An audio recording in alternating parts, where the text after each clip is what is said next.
cleaning up government administration's mess, Secretary Vince Dizon. Mr. Chairman, I do have a lot of questions here, but I'm very happy to say that for quite some time now, we can approach and ask Secretary Vince of the questions we have and to coordinate with him the efforts and advocacies that we have been espousing for the past so many years. So maikli lang po ako, Mr. Chairman. Siguro yung gusto ko unang sabihin, Mr. Chairman, is that we appreciate Secretary Vince and his team. We commend his efforts kasi tuwing nagsasalita siya at may binabanggit, laging base sa ebidensya, laging base sa mayroong pagkukuhanan, hindi hearsay. At that's the main reason, Mr. Chairman, that we are overwhelmingly supporting the advocacies and initiatives of Secretary Vince, yung kagaya ng binanggit niya, hindi para idepensa ang DPWH, kundi ayusin at ilagay sa tama yung matagal na po itong mga systemic at mga nakakagulat na mga nangyayari sa departamento. Let me also take this opportunity, Mr. Chairman, to thank our Secretary, not just for his works in DPWH all over the country, but also for heeding our call for so long. He made mention about this when he visited Bulacan. Thank you, Secretary, for visiting Bulacan, our beloved province. You made mention our efforts ever since, no? 2016 pa lang, kahit si Pangulong Duterte, inaamin na niya may problema ang DPWH, no? At 2016, 2017, 2018, binabanggit na po ni Senator Villanueva dito sa Senado yung problema ng flood control, lalo na po sa Bulacan. And during that time, Mr. Chairman, masama ang loob natin kasi walang flood control funds ang Bulacan during that time. Laging binabaha. Halos wala na flood control funds. Noong 2023, ang laki na ng flood control funds, pero it has worsened. Mas binabaha na yung Bulacan, no? Noong 2023. And ang nakakalungkot po doon, may mga pondo na hindi namin malaman bakit doon nilagay, hindi doon yung problema. Tapos, noong 2024, dito rin po sa Senado, yung speech ko nga po noong 2023, opening remarks doon sa Committee ng Public Works, sabi ko, the same speech na lang noong 2023, noong 2024. Kasi pareho lang, the same thing, walang nangyari. Gaya ng sabi ko, before 2023, walang pondo. Noong 2023, mas nakakagalit kasi may pondo na pero hindi naman nilagay doon sa master plan.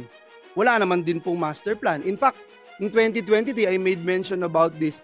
Ano ba talaga yung proseso ng DPWH? At ang sabi nila, kailangan daw ng feasibility study. In fact, they asked me to look for funds for feasibility study, Secretary. And then nag-fund po tayo noon. And it took them 2 years. 2 years, ginawa yung feasibility study. 2023, hindi naman ginamit yung pondo dun sa feasibility study. 2024, hindi pa rin. And in fact, right now, as we speak, Secretary, I don't think ginagamit po ito. So, siguro yung unang tanong ko lang, maikli lang po ako, no? Nabanggit nyo na, Secretary, yung out of the thousands of flood control projects, there are about, if I'm not mistaken, 497 ghost projects. May I just know, you can call it parochial on my part being a Bulakenyo. Ilan po na dito yung sa Bulacan na ghost projects? Meron po kaming mga nakita natin nga po yung unang-unang kaso nating final sa Ombudsman sa First District, no? 5 ba yun? 5 pong proyekto yon na ghost, no? Iba't iba pong kontraktor, kasama ang Wawaw, kasama ang Sims, kasama ang St. Timothy. Yan po ay na-file na. Meron din po kami pang mga na-file na rin kasama ang COA. Ito po ay nagfa-fact-finding na rin po ang Ombudsman. Pagkakaalam ko po doon, mahigit 10 po ata. No? Pero ngayon, pinasa na po namin sa ICI yung mga dokumento. At yan po ay sa kasalukuyan na pong binubusisi. At ang objective po dyan ay mag-file na rin po ng mga separadong mga kaso. no, dito sa mga nakikita nating mga ghost project. Pero ulitin ko po, no, dito po sa mga nakita natin, hindi lang po sa Bulacan, no, meron din po sa ibang lugar, no, at nagpatulong na po kami sa PNP, AFP at sa iba pang ahensya ng gobyerno, at yan po ngayon ay pinagtutuunan na ng pansin itong mahigit 400 na pinagtutuunan na po ng pansin ng ICI. Maraming salamat, Secretary Vince, especially doon sa pagbisita mo noon sa Bulacan. I think you went to Plaridel, Baliwag, etc. Kalumpit, if I'm not mistaken. Binanggit niyo po, no, halos 15 yung nakita na, but I am just putting this into the records. Meron din po kaming mga nakita, and I'm sure this is it's more than this number, more than this figure. And uulitin ko po, Secretary, although nabanggit niyo na po ito, wala po akong kinalaman dito sa flood control na to, at binanggit din ni Secretary Bonoan, dating Secretary Villar, RD Tolentino, even DE Alcantara made mention, no, na wala tayong nilagay or anything about flood control, because from the very start, galit na galit tayo dun sa flood control na hindi integrated yung plano, walang master plan. And ito yung gusto kong sabihin sa inyo, binabanggit kanina ni Senator Bong, ni Chairman, yung tungkol dun sa unprogram. Dun sa unprogram po ba, may nakita na tayo, unprogram released funds 2023, 2024, may nakita na rin po ba tayo na ghost project? In Bulacan na lang po, may nakita na rin po ba tayo? Sa ngayon po, hindi pa, ongoing pa rin po noong aming mga investigasyon kasama ang ICI.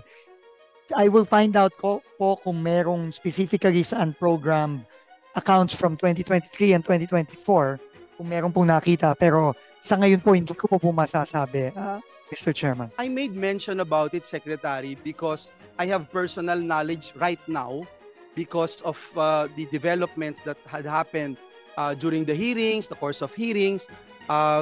Siguro tanungin na din kita, Secretary. Imagine in the hearing conducted here in the Senate, a certain district engineer made mention, Mr. Chairman, you were there, pinakailaman yung unprogrammed, hindi alam ng kahit sino, sila lang ang nakialam, ginawa yung programa, inilagay sa flood control, ipinangalan sa isang individual, nang hindi din niya alam.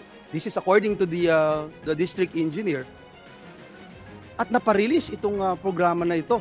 So how could that be? May we know, Mr. Secretary, if this is normal? Sa akin pong limited, no, na pagkakaintindi, no, in fact, habang nagtatanong po kayo, tinanong ko po ang ating mga undersecretary. Ang unprogram po kasi, yan po ay sinasubmit ng secretary ng DPWH sa Department of Budget and Management for release. No, hindi po yan hindi po yan dumediretso sa either sa region or sa distrito. Kailangan po yan ay manggagaling sa secretary po mismo ng DPWH. No, so yun po ang proseso. No, pero I think ito na rin po ay tinitignan na rin at tinitignan na rin at pinupusisi na rin ng iba pang mga ahensya natin ng gobyerno. Kasama na rin po ang ombudsman, kasama na rin po ang DOJ, kasama na rin po ang ICI.